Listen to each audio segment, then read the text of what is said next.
সাভারের পরিত্যক্ত কমিউনিটি সেন্টারের অন্ধকারে এক যুবকের পরিচয় যেন এক শীতল রহস্য হয়ে দাঁড়িয়েছে। স্থানীয়রা তাকে শুধু ভব করে বললেও সত্যিই কি সে শুধু ঘুরে বেড়ানোর একজন মানুষ, নাকি তার আড়ালে লুকিয়ে আছে ভয়ঙ্কর কিছু?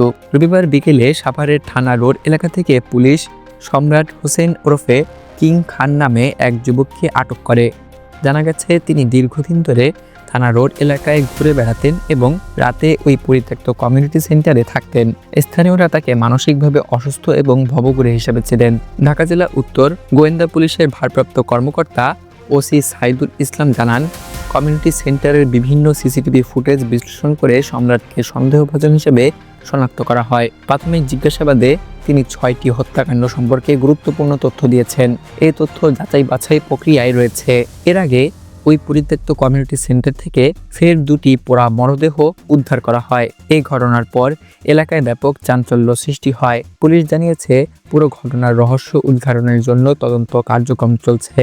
মানুষের চোখে সে শুধু ভবঘুরে, কিন্তু তার আড়ালে লুকানো 6টি হত্যাকাণ্ডের ধ্বনিতে থরথর করছে পুরো এলাকা। তদন্ত শেষ না হওয়া পর্যন্ত এই রহস্যে ভরা কাহিনী দেশের সামনে রহস্যময় রূপেই থেকে যাবে।